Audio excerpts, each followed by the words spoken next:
सतगुरुदेव महाराज की। आज के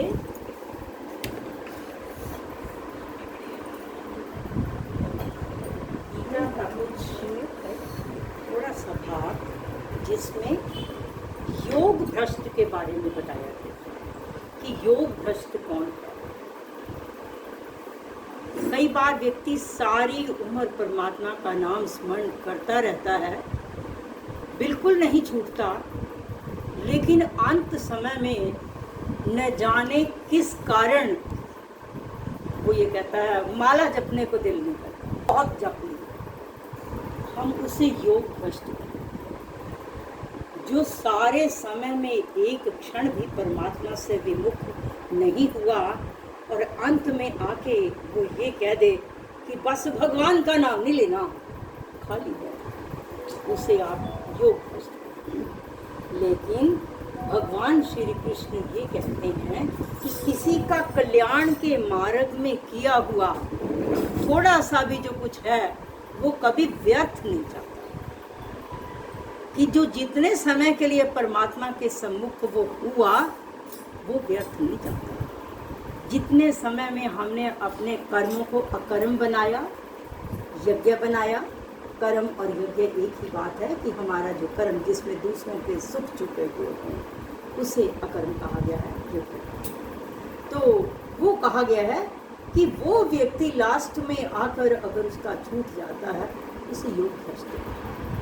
लेकिन भगवान कहते हैं छठे अध्याय का शायद 40वां श्लोक है, पार्थ नैवेह नामुत्र विनाशस्तस्य विद्यते न ही कल्याण कृत कश्चित दुर्गति तात गच्छति। कि हे तात, हे प्यारे, जिसने थोड़ा सा भी कुछ कल्याण का कार्य किया है उसका कभी भी व्यर्थ नहीं। शुचि नाम श्रीमताम गेहे योग। तो ऐसा व्यक्ति वो या तो उसका सेठ के घर में जन्म होगा, अगर तो वो सारी जिंदगी पूरा विरक्त रहा, संसार में रहा, व्यवहार निभाए, ड्यूटियां निभाई, लेकिन परमात्मा को याद किया, लेकिन मन में कामनाएं नहीं रखी, एक तो वो व्यक्ति है। एक ये है कि परमात्मा के साथ तो जुड़ा रहा, लेकिन आंशिक रूप से फिर भी कहीं ना कहीं हमारे अंदर हृदय में बैठी हुई कामनाएं जागृत हो जाती हैं। अगर किसी के अंत समय में वो कोई कामनाओं के कारण योग भ्रष्ट हो जाता है तो उसका सेठ के घर में जन्म, शुद्ध कमाई वाला, अच्छा फाइनेंशियली जो साउंड है, ऐसे घर में जन्म होता है। और वहाँ घर में जब जन्म होता है तो वहाँ पर वो सारी सुख सुविधाएं, क्योंकि भगवान की माया लुभावनी है, उस तरफ तो व्यक्ति बहुत जल्दी खींचता है, परमात्मा की तरफ से देर से जाता है, तो सारे वो भोगता है, अपना जो उसका जो कुछ अच्छा लगता है सब कुछ करता है। लेकिन जो पिछले जन्म का किया हुआ अच्छा है उसके कारण वो परमात्मा की तरफ आकर्षित होता है, क्योंकि जो पिछला कुछ अच्छा किया हुआ है जहाँ से वो चैप्टर छूटता है आगे से वहीं से शुरू। जैसे हम रास्ते में जा रहे हैं, थकावट हो गई, कहीं 2 मिनट रुक गए, बैठ गए, तो हमारा उतना रास्ता तय हो गया, हम आगे बढ़ते। उसके बाद क्या है कि जब हम आगे चलते हैं तो पिछला हमारा जो कुछ है उतना पूरा किया हुआ, तो उसके बाद क्या है, कहा है कि जो कुछ अच्छा किया हुआ होता है वो व्यर्थ नहीं जाता। तो हमने थोड़ा बहुत भी जो कुछ भी किया है तो इसका मतलब यह है कि कहीं ना कहीं तो वो हमारे पुण्यों के खाते में जमा हो जाए। पर हमने ये सोच के नहीं करना, हमने तो सिर्फ बिना कामना के उस परमात्मा से जोड़ना।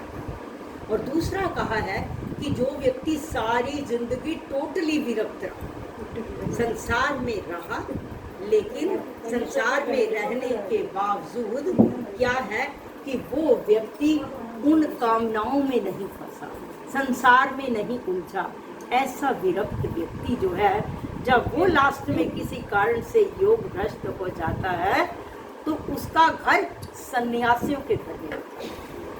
तो अगर सन्यासी के घर में हो गया तो बल्ले बल्ले, क्योंकि सन्यासी के घर में उसे वैसा ही वातावरण मिलेगा, वैसी ही सारी सुख सुविधाएं होंगी, और जहाँ से उसका पिछला चैप्टर छूटा उस तरफ जाने में कुछ देर ही नहीं लगती।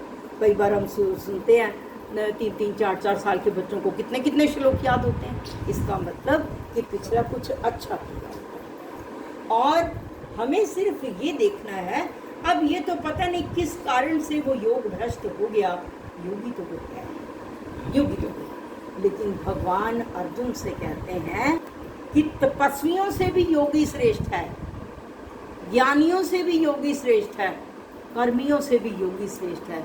अर्जुन तो योगी बन जाओ। क्यों कहा तपस्वियों श्रेष्ठ है?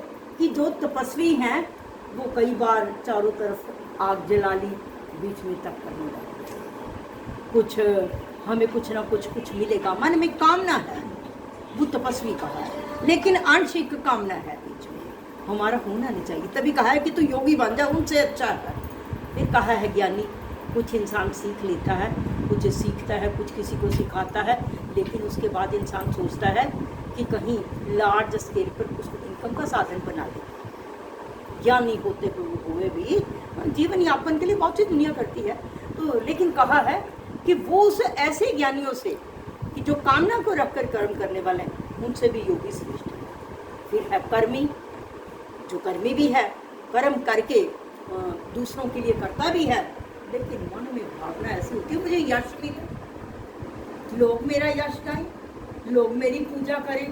तो भगवान कहते हैं ऐसे कर्मियों से भी योगी श्रेष्ठ है, क्योंकि योगी जो है बिल्कुल निष्काम भाव से परमात्मा से, उसके संसार में किसी प्रकार की भी कोई इच्छा नहीं है। भगवान कहते हैं जिसकी कोई इच्छा नहीं होती, इंसान को जरूरत तो है ही, खाने के लिए भोजन चाहिए, पहनने के लिए वस्त्र चाहिए, पीने के लिए पानी चाहिए, हर चीज़ की जरूरत है, उसका योगक्षेम मैं करता हूँ, कोई ना कोई साधन मैं बना देता हूँ, तो तुझे चिंता करने की जरूरत नहीं।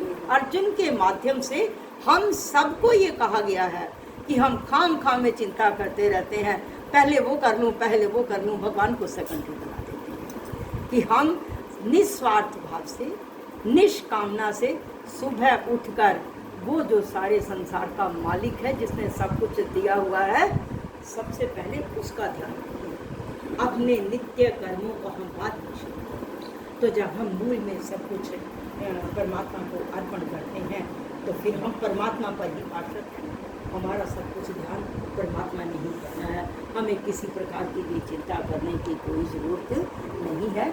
हमें कि योगी बनने की कोशिश करें इस गृहस्थ जीवन में रहते हुए।